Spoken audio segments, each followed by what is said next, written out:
Perkenalkan, nama saya Aulia Jian Fadilah dengan NIM akhir 048. Saya Atorida Faidana Samsiati dengan NIM akhiran 001. Saya Natasha Adinda Putri dengan NIM belakang 105. Indonesia dikenal sebagai periode pembaruan yang membawa corak dan wawasan estetika baru, berbeda dari angkatan-angkatan sebelumnya. Istilah Angkatan 70 pertama kali diperkenalkan oleh Dami Entoda, yang menandai periode ini sebagai masa munculnya sikap berpikir dan bertindak baru di kalangan sastrawan dalam menghasilkan karya sastra, baik puisi, prosa, maupun drama. Latar belakang kemunculan Angkatan 70 dipengaruhi oleh beberapa faktor utama. Yang pertama, kritik terhadap Angkatan 66. Sastrawan Angkatan 70 menganggap karya-karya Angkatan 66 tidak mengalami kemajuan dan terlalu berfokus pada protes sosial serta perlawanan politik. Terutama pasca peristiwa G30 SPKI. Mereka merasa perlu membawa sastra ke arah yang lebih eksperimental dan terbuka terhadap kemungkinan bentuk serta isi baru. Yang kedua yaitu pergeseran estetika. Ada pergeseran dalam cara pandang terhadap sastra, dari sekadar alat perjuangan politik menjadi wahana eksplorasi estetika, spiritual, dan eksistensial. Sastrawan mulai menembus batas-batas konvensi, baik dalam struktur maupun tema karya. Yang ketiga yaitu kebebasan bereksperimen. Pada periode ini, para penulis lebih berani melakukan eksperimen dalam bentuk dan gaya penulisan, baik pada puisi, prosa, maupun drama.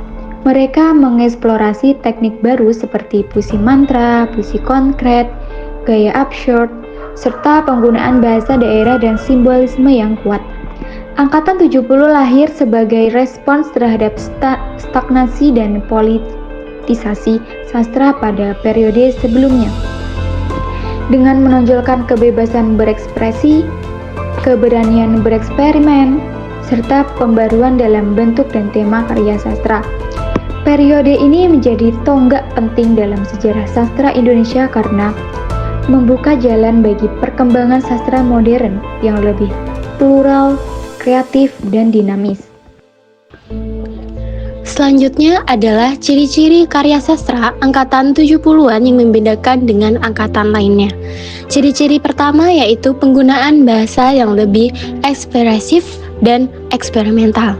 Sastra angkatan 70-an sering menggunakan bahasa yang lebih bebas dari aturan dan lebih eksploratif, dengan banyak improvisasi yang tidak ada pada angkatan sebelumnya.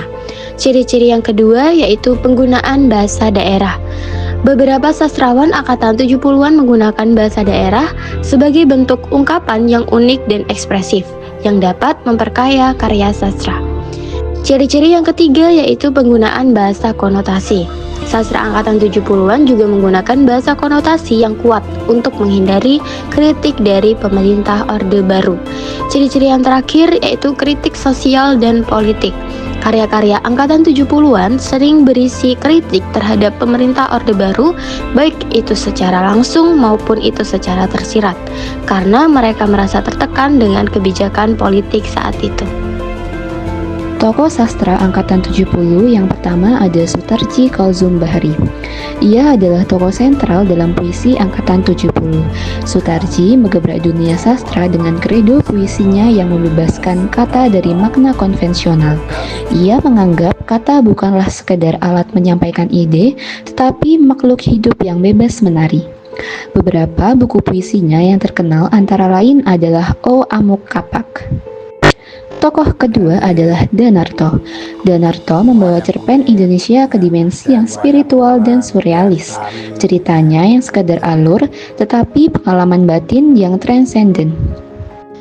Ia mencampur realitas, mimpi, dan mitos dalam satu kesatuan naratif yang khas. Beberapa karyanya adalah Good Love 1975, ada Ma'rifat 1982, dan Asmara Loka 1992. Tokoh ketiga adalah Iwan Simatupang. Iwan Simatupang dikenal sebagai pemikir eksistensialis dalam prosa Indonesia.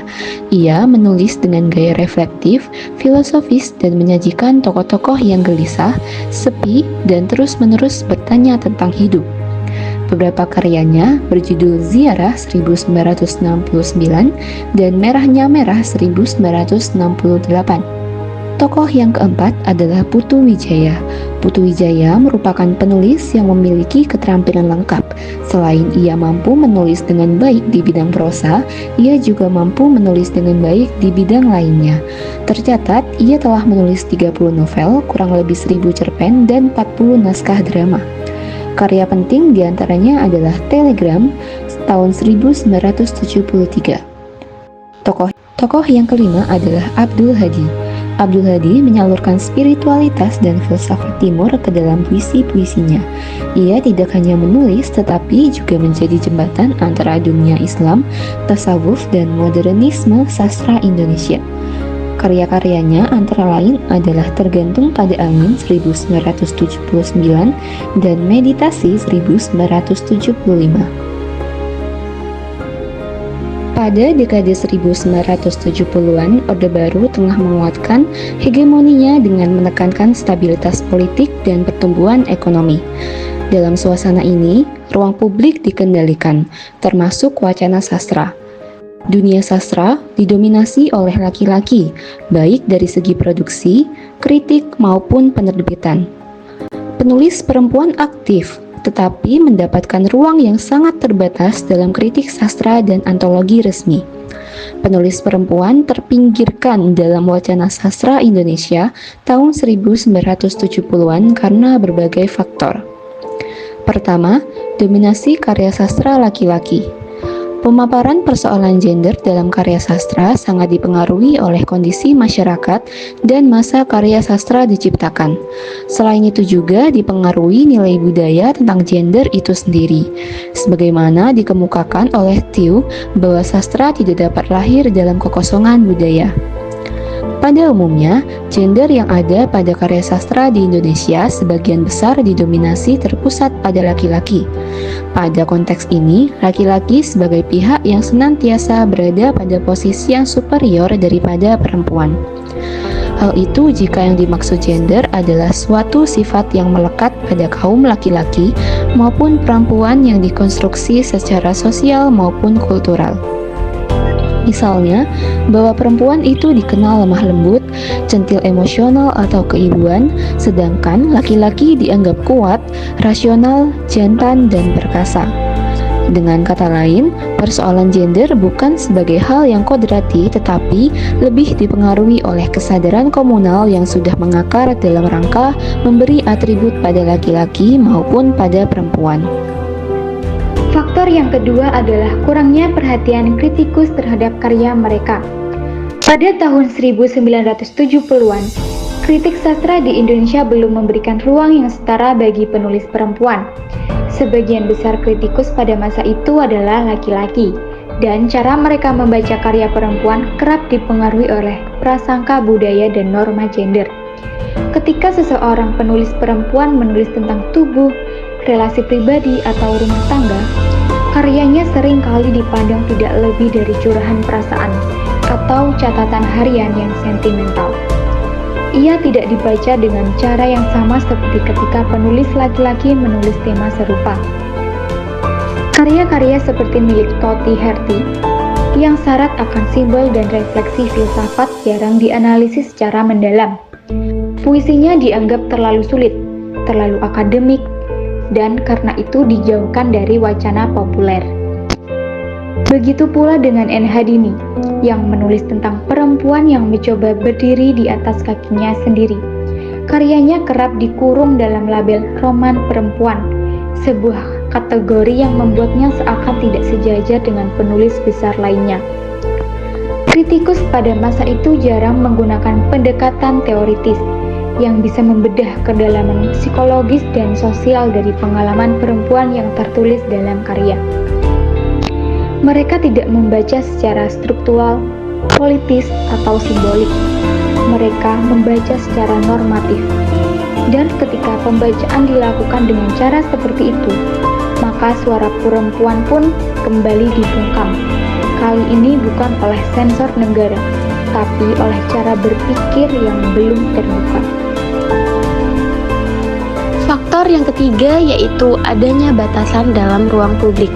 Pada masa Orde Baru, ruang publik dikendalikan secara ketat oleh negara, bukan hanya dalam bentuk sensor terhadap media dan buku, tetapi juga dalam cara masyarakat memaknai siapa yang boleh berbicara, menulis, atau tampil di hadapan umum. Perempuan meski mulai mendapatkan akses pendidikan yang lebih luas, tetap menghadapi batasan yang tak kasat mata, batasan kultural yang membungkam suara mereka di ruang publik, termasuk dalam dunia sastra.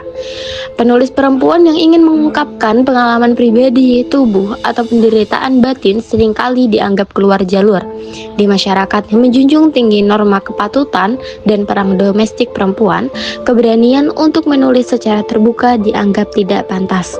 Perempuan seharusnya menjaga nama baik keluarga, bukan menuliskan kerapuhan, hasrat, atau kemarahan ke dalam puisi dan prosa. Batasan ini tidak selalu datang dalam bentuk larangan eksplisit. Seringkali ia muncul dalam bentuk sikap diam, pengabaian, atau ejekan halus.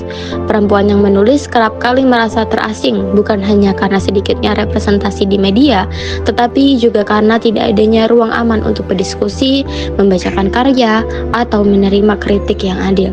Sementara penulis laki-laki tampil di forum-forum sastra, diskusi kampus, dan media massa. Penulis perempuan lebih banyak menulis di ruang privat, kamar tidur, dapur, atau sela-sela kesibukan rumah tangga. Ruang publik tidak pernah sepenuhnya mereka miliki, dan ketika perempuan tidak hadir di ruang publik, suara mereka pun perlahan hilang dari sejarah. Meskipun demikian, ada beberapa penulis perempuan yang tetap aktif berkarya dan mendapatkan pengakuan meskipun tidak sepopuler penulis laki-laki. Penulis perempuan yang aktif dan penting pada angkatan ini yang pertama yaitu Tuti Herati, seorang penyair dan pemikir feminis yang puisinya syarat dengan simbol tubuh, identitas, dan perlawanan terhadap dominasi patriarki.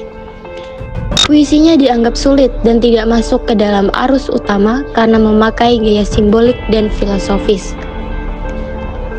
Penulis perempuan yang kedua yaitu N.H. Dini, penulis novel-novel perempuan urban dan mandiri seperti Pada Sebuah Kapal tahun 1973 dan Namaku Hiroko pada tahun 1977. Meskipun novelnya populer, ia sering dikategorikan sebagai penulis roman dan jarang dibahas sebagai serius dalam kritik sastra akademik. Penulis perempuan yang ketiga yaitu Siti Ruqyah, lebih dikenal dengan karya sebelumnya yaitu Kejatuhan dan Hati, namun tetap aktif di era 70-an. Dihapus dari wacana utama karena dianggap memiliki afiliasi dengan kelompok kiri atau pernah aktif di lembaga kebudayaan rakyat atau Lekra.